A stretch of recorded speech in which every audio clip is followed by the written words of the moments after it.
Hi guys, welcome to our second video. We're very new at this, so forgive us for the production values potentially, but we're trying a new background, which it might work, it might not, but leave a comment if you like it or you don't. Okay, it's myself and Caroline from the team. As you know from the last video, if you've watched it or if you don't know, Caroline's our content director. I'm the marketing director of iContent, and we're doing these short videos just for you to get to know us and for us to impart a bit of information for you that might help with your businesses or services. And obviously, you know, if you want to contact us at any point, more than welcome to. It's www.i-content.co.uk. Okay, Caroline, hi. How are you doing? So we're talking about content and ideal clients today. And I think it's a really important starting point. I think it's part of most marketing strategies to define your customer. But once that's said and done, it doesn't seem that companies transfer the idea of an ideal client online. They seem to have it in-house and everyone's focusing on that. But then their online content perhaps doesn't reflect that. Yeah, I would agree with that actually. You and I understand what we mean by ideal client, but perhaps you could just elaborate what we mean when we're targeting online content. Okay, well, it's a great question. It's very easy to have a client base. What I mean by that is it's very easy mentally to think we have 100 clients, right? But you don't often say to yourself, well, we have 100 clients, but how many of those are our ideal clients? How many, do we have a situation where 30% of our clients take up 80% of our time? Do we really look at some clients and think they're cost effective? It's no fault of their own. It could be, expectations were set too high, too low. They don't understand your product or service. There's a lot of things to consider when you look at your customer base. But then if you ask a business and say, well, would you like 100% ideal clients? Obviously, the answer is yes. So you're talking about people that understand your product and service, value your product and service, need your product and service, and not just trying it out because someone's told them to, because they're the ones that are very often over deliver to because they don't really understand it. People who pay on time. The ideal client is someone who engages with you, understands your brand, values your brand, and then refers to others as well as repeating business with you. Yeah, I'd agree with that. So, as we obviously know, Caroline, but you've been the content director. If you give our viewers just a little insight into how we might take the idea of wanting to understand their ideal client in terms of how we produce content, how do we go about finding that out? Yeah, it's a good question, because I think, like you say, sometimes we're dealing with businesses that have already got clients and they've got turnover. But when we drill down into it, we're like, but is that actually who you really want? So usually by the time they've come to us, they're already thinking, no, they probably do take up too much of my time. So in that initial meeting, I would ask them, what are your business goals? What does your brand stand for?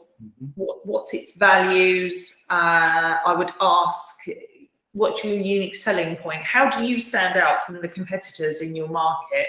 And I would ask who they want to talk to, who do you want to speak to, and what do you want to say? And when we get all that right, then they end up with a distinct content voice, an online voice that underpins everything we do going forward. So then each month you get into a situation where the client, we catch up with them, what are you targeting this month? Who are you trying to attract? What pages do you want Google's attention on? What services or products do you want Google to push towards? And then we produce content that aligns with that. But always behind that is that initial content profile. So there's a consistent voice behind all their content that speaks the way that client wants to speak to its customers, and as you said, has that ideal client in mind.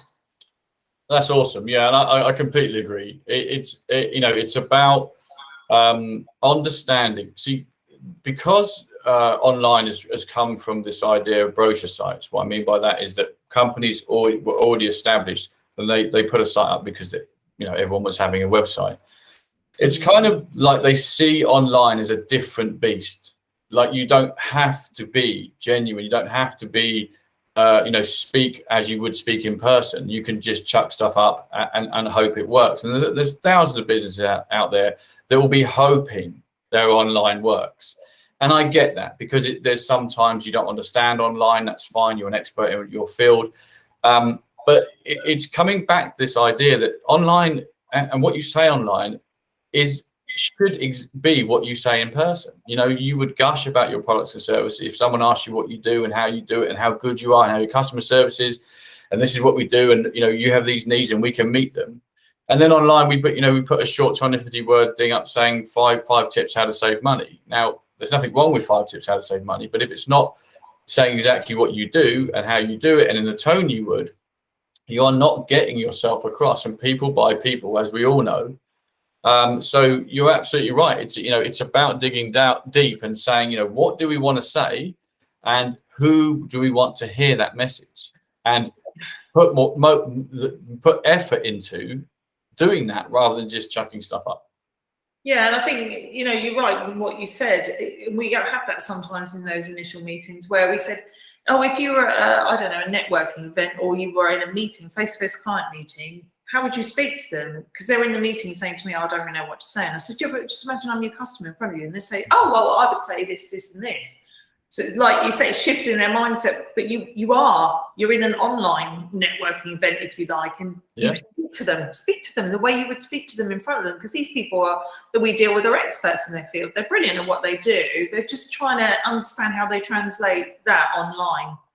Yeah, and it's a great point, Caroline. It's like someone walking into a shop and you giving them a crib sheet and saying, have a read of that and then have a browse. You wouldn't do that, would you? And you wouldn't go straight into a narrative about a product or service. You would say, can I help you? Welcome. This is who we're about. And yes, I understand a lot of people are going to say, right, well, if they visit your site in 3 months' time, they're in the middle of the narrative, but they can go back. So again, it's this idea that online technically, that's why people like us exist. We all are experts in our field. We happen to be experts online, but the principles behind it are exactly the same as offline. Marketing plan, define your customers. Yeah, it's slightly different because it's fast moving and people expect different things online, but just evolve to that. And that all starts with content. It all starts with, as you say, the voice, gaining the voice, understanding your customers, and in defining your ideal customer.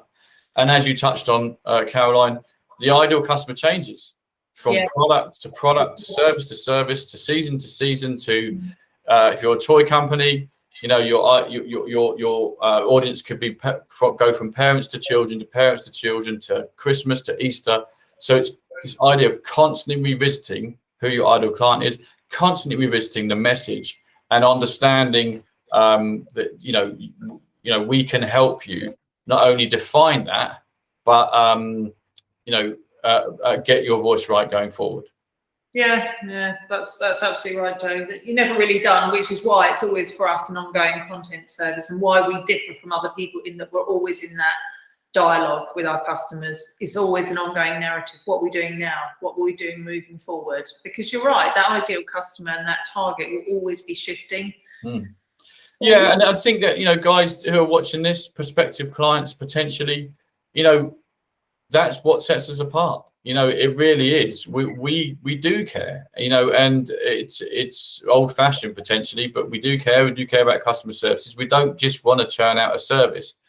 We want you to get the right clients, and that can be as engaging or as not as engaging as you like. We've got a service that allows us to have meetings with you a regular basis, or we can get it right in the first place, get you to understand how you developed your ideal client going forward, and then we provide the content. So it's really an essential part of what we do and what you should be doing as customers. Great.